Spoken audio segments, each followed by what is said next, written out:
तो जैसे पिछले ऑफलाइन क्लास में हम शायद जैविकता तो पढ़ा दिए थे, जैविकता के संरक्षण तक, जहाँ बाह्य स्थानीय संरक्षण था, अंतः स्थानीय संरक्षण, इन सिटू तथा एक्स सिटू पढ़ाए थे। तो उसी के आगे से यहाँ शुरू करते हैं। तो जैसे कि हम लोग देखे थे सीबीडी, हम लोग शुरुआत करेंगे सीबीडी से।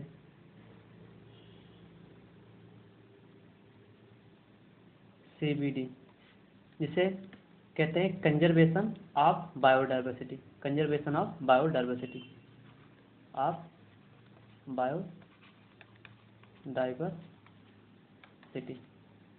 सीबीडी का फुल फॉर्म होता है कंजर्वेशन ऑफ बायोडाइवर्सिटी, जिसे हिंदी में जैव विविधता का संरक्षण कहते हैं। तो जैव विविधता होती क्या है, इसको संरक्षण करने की जरूरत क्यों पड़ी? तो जिस प्रकार हम लोग देखते हैं, वायु, मृदा, जल, ये तीनों प्राकृतिक संसाधन में आते हैं, तीनों प्राकृतिक संसाधन है। ठीक उसी प्रकार जैव विविधता भी प्राकृतिक संसाधन है, और यह प्राकृतिक संसाधन का क्षरण होता है।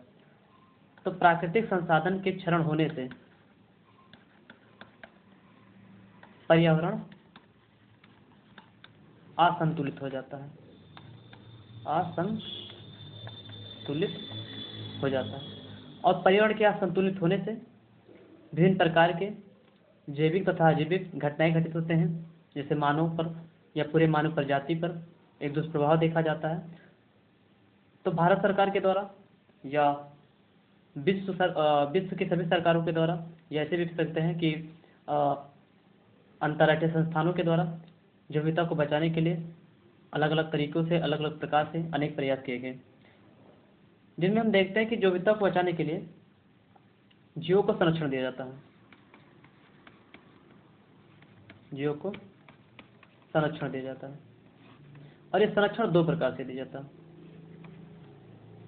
अर्थात सीबीडी के तहत जो संरक्षण दिया जाता है वो दो प्रकार से दिया जाता है। पहला जो होता है उसे कहते हैं बाह्य स्थान संरक्षण, बाह्य स्थानीय संरक्षण। एक को कहते हैं अंतः स्थानीय संरक्षण, अंतः स्थानीय संरक्षण। इसका मतलब होता है जब जीवों की संख्या या किसी भी विशेष प्रजाति की जो संख्याएं होती है, कोई एक विशेष प्रजाति के जो जीव होते हैं, जब उनके संख्या में गिरावट आता है तो उन्हें दो प्रकार से संरक्षण दिया जाता है। या तो उनको उन्हीं के स्थान पर जहाँ वो पाए जाते हैं, जहाँ उनकी एक विशेष प्रजाति निवास करती है, चाहे वो जलवायु के आधार पर, चाहे भौगोलिक स्थिति के आधार पर, उनको वहीं पर संरक्षण दिया जाता है।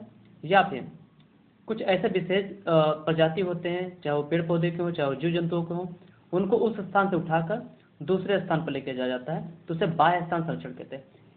अंतः स्थान संरक्षण में जो संकटग्रस्त प्रजाति है उनको उन्हीं स्थान पर जाके संरक्षण प्रदान किया जाता है। बाह्य स्थान संरक्षण में जीव हो चाहे पेड़ पौधे हो, उन्हें उस स्थान से उठाकर किसी दूसरे स्थान पर संरक्षण प्राप्त किया जाता है। जैसे अगर हम लोग ध्यान से देखेंगे तो बाह्य स्थान संरक्षण, जहाँ जीवों को एक स्थान से दूसरे स्थान तक ले जाकर संरक्षण दिया जाता है। लेकिन वहीं अंतः स्थान में जीवों को उसी स्थान पर संरक्षण दिया जाता है। तो जीवों को संरक्षण प्राप्त करने की दो विधियां होती हैं, बाह्य स्थानीय संरक्षण, अंतः स्थानीय संरक्षण। बाह्य स्थानीय संरक्षण जिसमें जीवों को उनके विशेष स्थान से या उनके स्थानीय प्रजातियों को उनके विशेष स्थान से उठाकर किसी दूसरे स्थान पर ले जाकर संरक्षण दिया जाता है। जबकि अंतः स्थान संरक्षण में जातियों को उन्हीं के विशेष आवास में जाकर संरक्षण प्रदान किया जाता है। जैसे हम लोग पहला देखेंगे सीबीडी के तहत अंतः स्थानीय संरक्षण देखेंगे। तो आज की क्लास में अंतः स्थानीय संरक्षण हम देखेंगे कि जो विविधता में जो जंतु पाए जाते हैं, जो विविधता का मतलब क्या होता है एक विशेष स्थान हो जहाँ जीव जंतुओं की अनेक संख्याएं पाई जाए, उन्हें विभिन्न प्रकार की भिन्नताएं दिखाई दे। तो जीव जंतुओं में जितना ज़्यादा भिन्नताएं होती है, हम मानते हैं कि जो विविधता उतनी ही अच्छी है।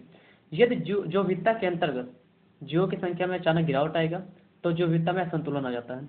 तो जो विविधता को बनाए रखने के लिए अंतर्राष्ट्रीय संस्थानों के द्वारा या भारत सरकार के द्वारा जीव जंतुओं को संरक्षण प्रदान किया जाता है, जो कि सीबीडी के तहत प्रदान किया जाता है, कंजर्वेशन बायोडाइवर्सिटी के तहत प्रदान किया जाता है, जिसे हम हिंदी में जैव विविधता का संरक्षण कहते हैं।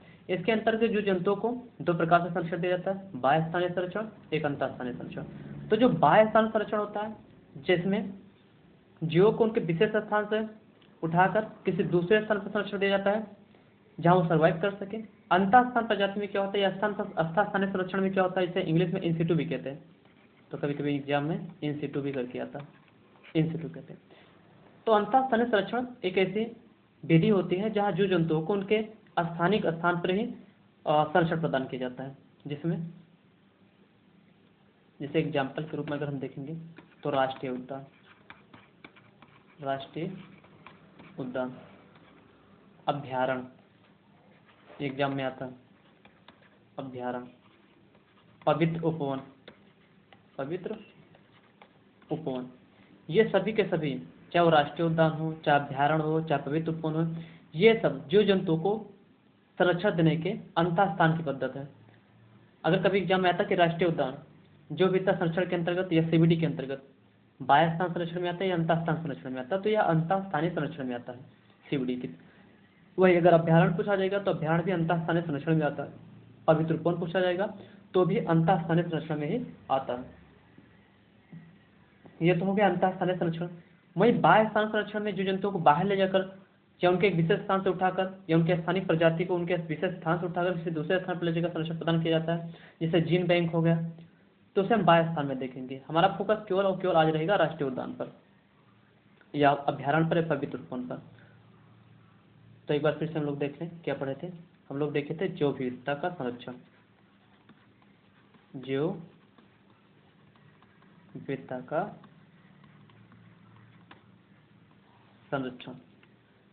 जैव विविधता क्या होता है, विशेष स्थान पर, वैसे बड़े स्तर पर भी देखा जा सकता है, लेकिन अभी हम देख रहे हैं विशेष स्थान पर जीव जंतुओं में भिन्नता।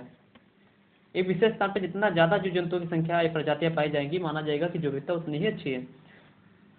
तो जैव विविधता को संरक्षण के प्रदान क्यों किया जाता है, तो जब जैव विविधता में जैसे वायु, मृदा, जल, ये सभी के सभी प्राकृतिक संसाधन हैं, प्राकृतिक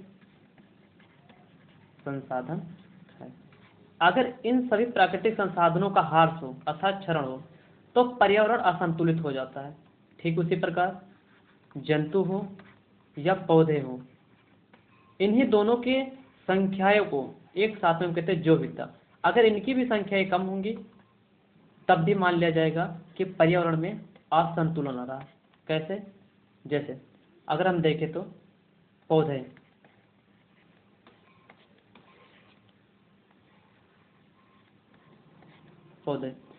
तो पौधे एक विशेष प्रक्रिया को फॉलो करते हैं, जिसे कहते हैं हम प्रकाश संश्लेषण की प्रक्रिया, प्रकाश संश्लेषण की प्रक्रिया। तो प्रकाश संश्लेषण की प्रक्रिया करके पेड़ पौधे C6H12O6 बनाते हैं प्लस O2 का निर्माण करते हैं।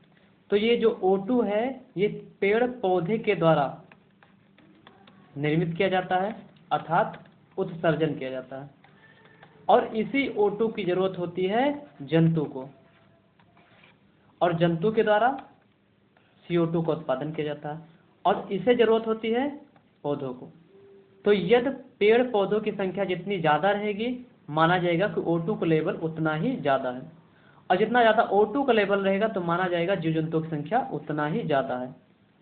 यदि पेड़ पौधों की संख्या कम होगी तो O2 का लेवल कम हो जाएगा, और अगर O2 का लेवल कम हुआ तो CO2 का लेवल बढ़ जाएगा, और यदि CO2 का लेवल बढ़ा तो तापमान में परिवर्तन होगा, तापमान में वृद्धि होगी, और तापमान में वृद्धि होने से तेज बारिश, बाढ़, सूखा विभिन्न प्रकार की आपदाएं आएंगी, जिससे पूरा का पूरा पर्यावरण असंतुलित हो जाएगा। इसीलिए हमको जैव विविधता को संरक्षण देने की जरूरत है, ठीक उसी प्रकार जैसे वायु, मृदा, जल, सूर्य आदि को हम संरक्षण प्रदान करते हैं। तो ये तो हो गया जैव विविधता का की परिभाषा, क्वालिटी। अब देखते हैं कि जैव विविधता में अभी बताए थे कि जैव विविधता में हम लोग संरक्षण दे रहे थे, तो जैव विविधता के अंतर्गत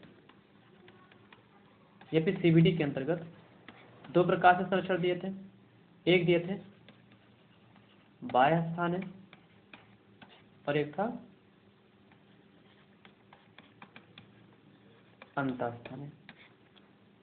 बाह्य स्थान में हम लोग देखेंगे आगे आगे क्लास में, जीन बैंक हो गया। लेकिन अगर अंतः स्थान में देखेंगे तो राष्ट्रीय उद्यान, एग्जाम में आता है कि राष्ट्रीय उद्यान किस में आता है, अंतः स्थान में या बाह्य स्थान में, तो अंतः स्थान में। पवित्र उपवन, अभ्यारण्य, ये सब संरक्षण की जो पद्धति है ये अंतः स्थान संरक्षण में आता है। तो आज की क्लास बस यहीं तक, बाकी आगे क्लास कल।